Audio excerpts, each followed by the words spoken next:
Hey, everybody. Welcome back to this episode of Think Business. Looking forward to talking to Anthony Minessale. There we go. Anthony, great to connect with you. Your company is a really interesting company. I'm looking forward to diving in. You basically are a transformational communications company.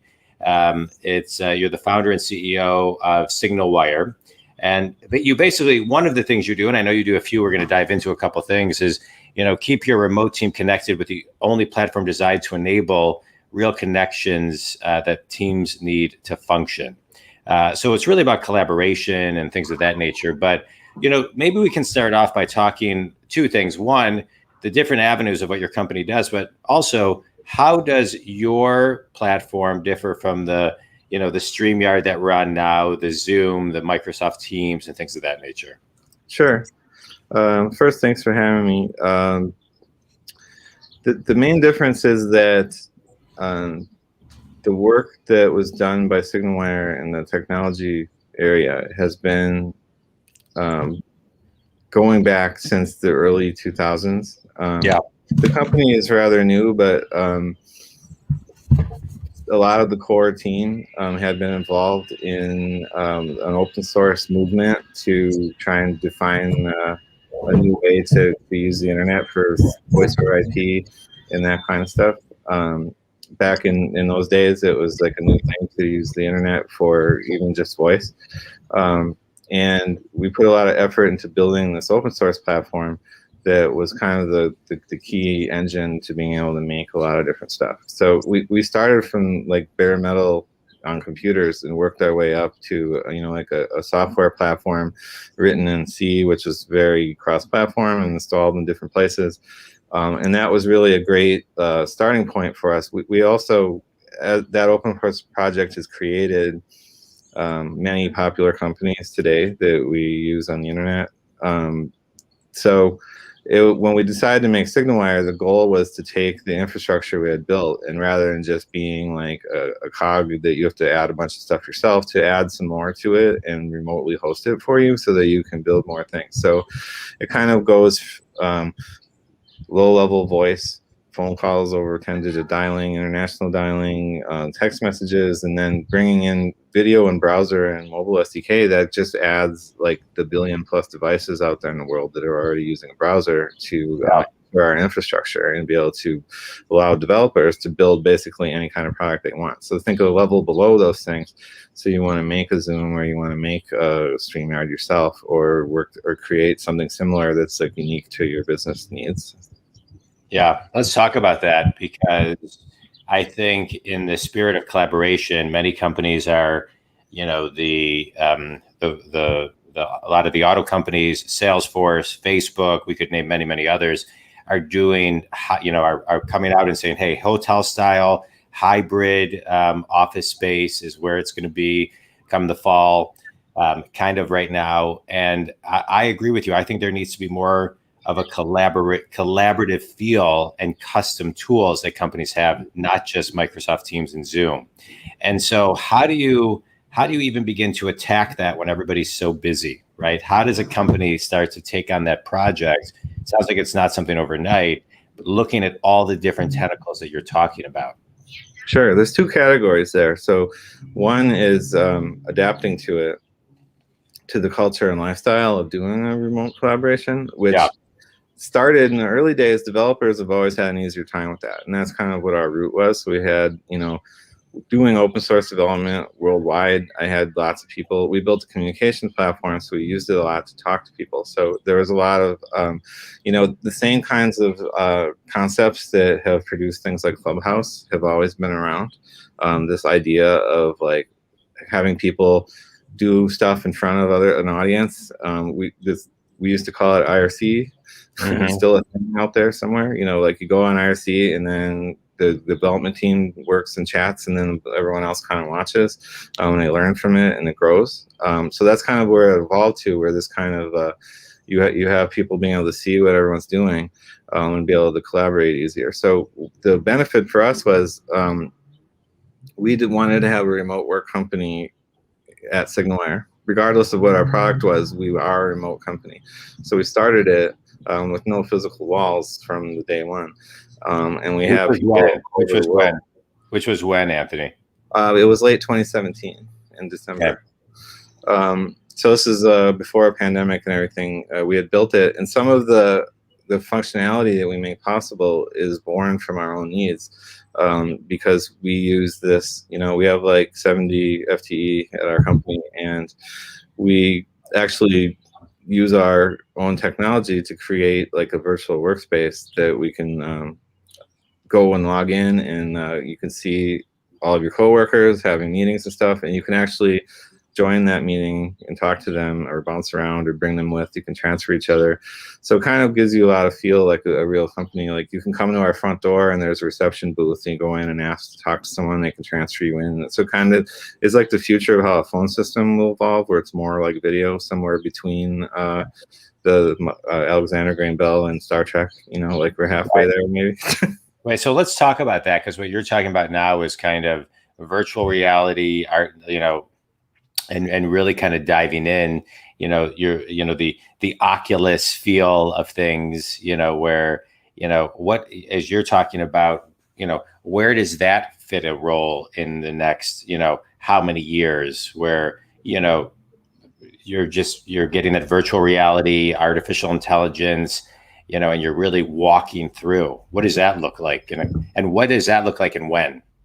I think that depends on the work done by, I think augmented reality will make more sense sooner than virtual does, because technology-wise, we're lacking the ability to make a comfortable mechanism to override what you're seeing, right? We have some first ideas out, like helmets that you stick over your head that you're definitely not going to wander around like with a giant helmet on trying to do work, right? But it's kind of cool once you are wearing it and you play around with it. It's like it opens possibilities. And then there's like Magic Leap, which is kind of had some work done, but they're kind of disbanded now. But there's still a lot of research from there that's moving forward. So, once something like the glasses that we're wearing now is all you need to be able to augment what you're seeing, I think there'll be a lot of upside to that. I think that like wearing a magic helmet and teleporting you to the meeting and stuff is more of a gimmick than anything else. It's more about like fitting in with the tools you're already doing. I would say, like, if we're thinking super futuristic, like some of the stuff where you have like 3D objects floating around in front of you that you can manipulate, like swiping them and stuff, makes way more sense than like trying to mimic holograms, Yeah. I mean, I have technology to do it. It's going to be crazy. Like, it's going to take a lot more light. Like, we don't generate light bright enough to override somebody's senses yet, and that's what's really key for that kind of stuff. That's interesting. Yeah. I'm curious to see where it evolves to, but I'd love your insight on that. That's interesting. So let's talk about collaboration, and I want to go back to one of the things you were talking about as far as you're really kind of getting that feel. I think one of the things people are missing, especially as we're in the endemic of things, are the interaction of people, the emotional connection, the energy that you can only get from a face-to-face meeting. And as we enter into this hybrid world where services like yours are so important, how do you keep the energy higher and the connectability there?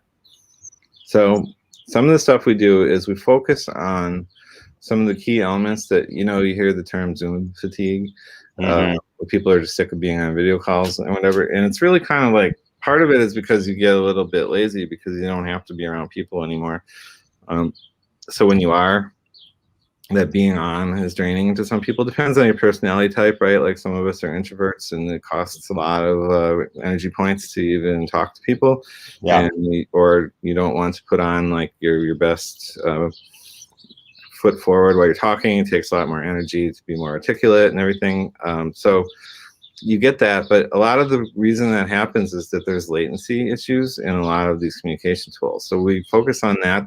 It's the most paramount thing, because it's even worse if also everything I'm saying you're hearing like 5 seconds after I say it, and then we're talking over each other, and then you think each other is rude, but we're not really, because you just heard the sentence end just now, so you're responding to it, but I'm already saying the next thing, and then you're cutting me off. So we work on that a lot. And then also, like, making it fun still. So we kind of have the equivalent of like all hands office parties and stuff where we bring the whole group in. Since we also have technology that can scale really large numbers of participants, all visible, we can put our whole team on a screen. We bring games into the video room. People play them, but they control it with their cell phone and stuff. But we have like, we just had a party where we had someone teach us how to make interesting cocktails. So you do stuff like that.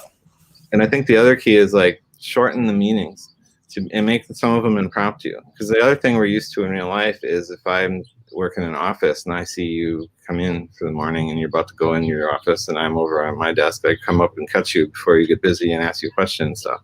So some of the stuff we're working on allows us to simulate that also, because I can look through my list of who's at work today and I see them sitting there by themselves. I can just jump in and go, hey, are you busy? Let's have to ask you a question. And it's not like, let me email you and schedule you a call where we create a specific meeting and then we come and there's a clock going, and like, so doing that all the time is kind of a pain too.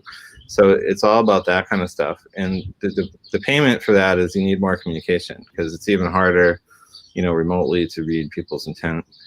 It's already a problem in person, but it just takes more. You have to communicate more and be more specific about what you're trying to do. But our team is really adapted and loves the fact that they can work from anywhere they are at the time. Like I'm sitting outside right now on my deck. I could go in my house. I could go to Florida. It doesn't matter where I am. It's all the same. So I want to go back, rewind for me. I don't believe anything is a straight line. And so how did you get to where you are today to starting this business in 2017? Give us kind of the 1 minute Reader's Digest version. Sure. So like I said, I founded an open source project in 2005. And that project built kind of the lowest level core technology for doing live voice video over IP. And one of the things that I wanted to do that whole time was build like a global infrastructure, because my first challenge was to master a single computer, right? So I wrote software and worked with a group of develop and release that software that would make one computer into as powerful as possible of a telecom device. So no matter how many cores, it's very multi-threaded. So I expected, one day we'll start having 200 cores in the same computer, which came true. So I can scale my software as big as any computer exists. But I really wanted to scale it beyond that too. In order to do that, it's much more work than like one open source project can do with volunteers, right? So it required a company. And the thing that was the key ingredient that I had been waiting for was the internet to catch up. Because, in the early days, most people had like cable modems and stuff. When I started writing the software, like the internet was really slow still, so it was hard to do. I'd have to put my servers in a data center, and not everyone even had enough bandwidth to call in and talk over IP. But because of the advent of the faster internet, like from the day I started my software project to the day I started SignalWire, the internet increased like 10 times. Amazing. From the day I started SignalWire to 2 years from now, it's also going to increase 10 times. So now it's going to be hyper accelerated. So I kind of planned it around, with Starlink and 5G and everything, creating mobile bandwidth and making it really quick. It makes it ubiquitous to communicate over the internet. So that was really the key I was waiting for. And in order to build all that infrastructure, I needed to hire, a company around it, because you can't. To build things at hyperscale, you can't just do it with like 5 people or a group of open source developers. I remember I'm 49. I started an internet company when I was 23, and the internet was so slow. I mean, it was, this was in 1995, and by the time I sold that business 2 years later, everything was, it had been like, it had felt like 20 years had gone by. Because the way that things just, the way innovation and speed and things of that nature. And I hear what you're saying about the 2 years. I love what you're doing. Who are your ideal clients, Anthony? So our clients are developers, and that ranges from a startup who has a group of really smart people, and the developer is prototyping and building a new product that might use voice, video, text messaging, browser-enabled widgets, and that kind of stuff. but it scales from that all the way to large enterprises who have a development team. So like our product is mostly for developers, regardless of the size of the client.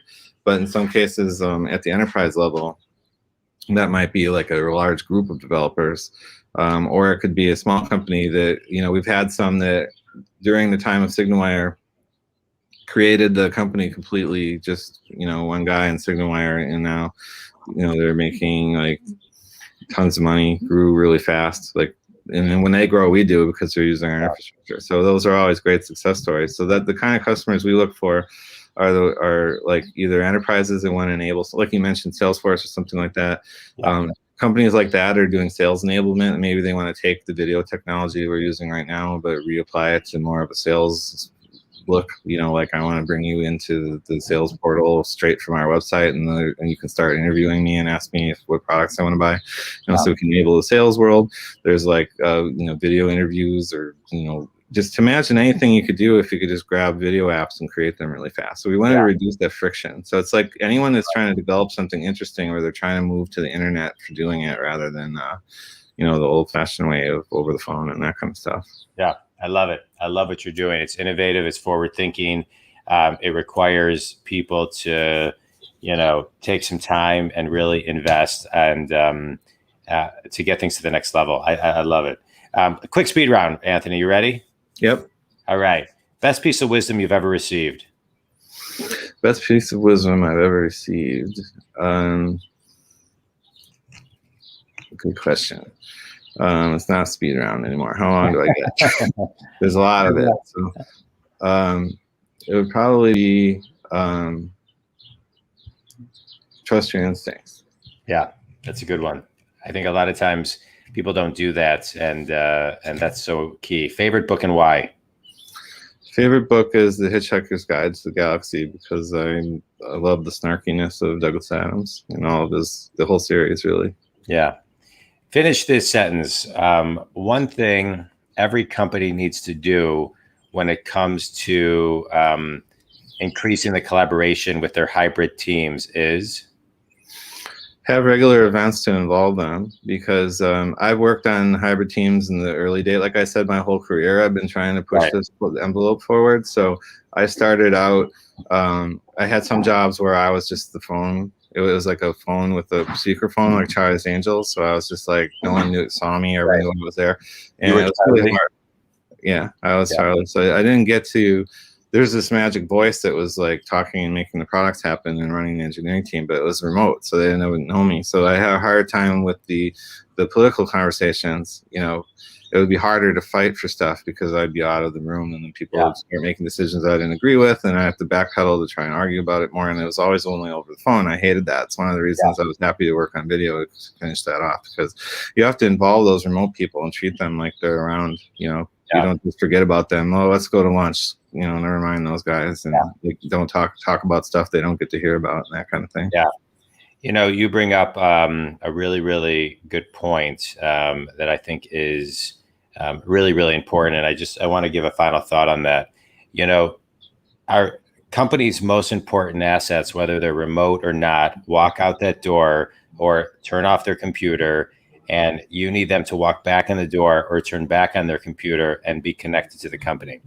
And every person needs to be managed and be felt like they are part of the company on a daily / very consistent level, where they begin to feel disconnected. And those are the companies that see an increase in turnover, right? Because they don't make their people feel connected and glued and like they matter to the company. So I appreciate that you mentioned that, and I think that's a great thing to end on. Don't forget about your people, bring them together, and it takes a little bit more effort today, but it's really, really important. Any final thoughts for you, Anthony? I would say that if you hear this and you think SignalWire sounds interesting, you should come visit us. We're like a very family kind of feel company, so we like to meet our customers and hang out with them and figure out what they want, and we'd love to meet you guys. Good. I love what you're doing, and I love that you gave the invite to come meet. Think community, if Anthony can help you on any level, please reach out to him. Give me your website one more time. signalwire.com. All right, signalwire.com. Give them a buzz. Think community. You can also feel free to download my book or my ebook for free at johndwoskin.com. Always full of really good information. Anthony, I appreciate you being on the show today. Thanks, man. This was fun for me. Opened up my eyes to some additional things as well. So thanks so much. Think community. Thanks so much. Thanks, Anthony. Thanks for having me.